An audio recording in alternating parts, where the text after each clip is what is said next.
Bismillahirrahmanirrahim. Assalamualaikum warahmatullahi wabarakatuh. Kembali lagi bersama saya Afifatur Rahman dari kelas KPIB semester 3. Pada kesempatan kali ini, setelah saya membuat video makalah, lalu setelah saya memberikan kritikan terhadap teman sejawat, pada minggu kali ini saya mendapatkan tugas untuk menjawab kritikan dari teman sejawat.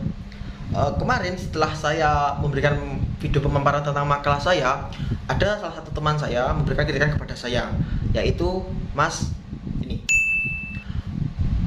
Rifki Aldiansyah memberikan kritikan terkait teori proses selektif yang saya paparkan pada dua minggu yang lalu dengan bertanya seperti ini: apakah teori proses selektif dapat digunakan dengan komunikasi massa? Untuk menjawab atau untuk memberikan feedback terkait yang ditanyakan oleh Mas Rifki, saya ingin menggarisbawahi bahwasanya segala yang kita pelajari itu memiliki hubungan dengan kegiatan berkomunikasi, khususnya komunikasi massa.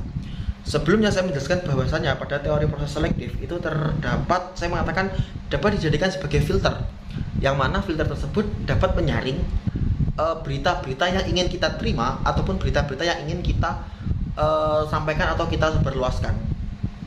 Karena pada dasarnya teori proses selektif itu memiliki 3 tahapan yang saya sebutkan kemarin. Ada terpaan selektif, habis itu persepsi selektif, dan juga ingatan selektif. Yang ingin saya tekankan lagi, teori proses selektif ini dapat digunakan pada komunikasi massa. Contohnya seperti ini: ketika kita ingin memberikan sebuah informasi atau berita kepada khalayak umum, kita harus pertama kali melihat siapa yang kita tuju. Sasaran kita adalah siapa? Imam kesah umum. Apakah sasaran kita ini termasuk orang yang dilihat dari adat, ras, dan budayanya? Bagaimana kultur mereka? Sehingga kita ketika kita memilih berita yang kita sampaikan, kita memiliki pandangan yang cukup, sehingga berita yang kita sampaikan dapat diterima oleh khalayak umum tanpa adanya pertentangan ataupun protes yang diberikan kepada kita.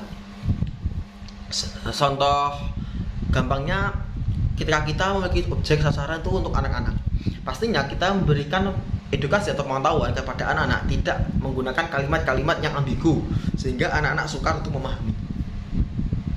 Menggunakan metode cara penyampaian yang family friendly sehingga anak-anak merasa berita itu dapat tersalurkan tanpa adanya gangguan atau noise yang dirasakan anak-anak. Jadi anak-anak yang kita tujukan, informasi yang kita berikan kepada anak-anak dapat diserap oleh anak-anak dengan baik. Lalu untuk yang lainnya, ketika kita berbicara tentang sasaran kita yang ini dewasa ataupun kalangan orang tua, pastinya kita menggunakan bahasa yang ringkas, padat, dan jelas tanpa memberikan beberapa tambahan-tambahan kata yang sekiranya kurang dipahami oleh kalangan orang tua. Dan cara penyampaian pun kita lebih mengutamakan ketegasan, karena ketika kita berbicara kepada orang tua tapi kita menggunakan family friendly, pasti orang tersebut bakal memandang kita sebagai penyampai pesan yang mungkin bisa dikatakan sebagai kalau dalam bahasa gaulnya itu ala kadarnya atau up to you. Nah, pasti pesan yang kita sampaikan memiliki nilai yang kurang baik ketika kita menyampaikan kepada orang tua dengan cara seperti kita menyampaikan dengan anak-anak. Nah, maka itu pentingnya proses selektif itu di situ. Selain itu, sebelum kita memberikan pesan yang kita berikan kepada sasaran, kita harus melihat apa yang mereka sukai. Apa yang mereka sukai dan apa mereka yang tidak sukai. Apabila kita informasi memiliki yang mereka sukai, pasti antusiasme yang tinggi akan kelihatan. Berbeda ketika kita menyampaikan pesan atau berita atau informasi yang mereka tidak sukai. Mungkin dalam waktu 1 menit, saya kira 20 detik mereka mendengarkan. Setelah lebihnya mereka akan mengabaikan atau menganggap sebagai angin lalu. Itu apabila kita menyampaikan informasi yang tidak mereka sukai. Dan rata-rata seperti yang dijelaskan dalam teori proses selektif, mereka akan mengingat hal-hal yang baik. Hal-hal yang baik akan mereka selalu terngiang-ngiang dan akan selalu terbenak dalam diri mereka. Dan mereka juga akan mengingat tentang citra kita. Kita menyampaikan hal yang jelek, pasti ingatan mereka tentang kita yaitu citra jelek kita. Ketika menyampaikan informasi yang mereka sukai, pasti mereka menganggap, oh, anak ini memiliki citra yang baik. Mereka menganggap kita orang yang baik, apa yang kita sampaikan masih diterima. Berbeda ketika kita menyampaikan suatu hal yang mereka tidak sukai, pastinya mereka akan menganggap kita sebagai angin lalu ataupun sebagai pengganggu. Mungkin seperti itu.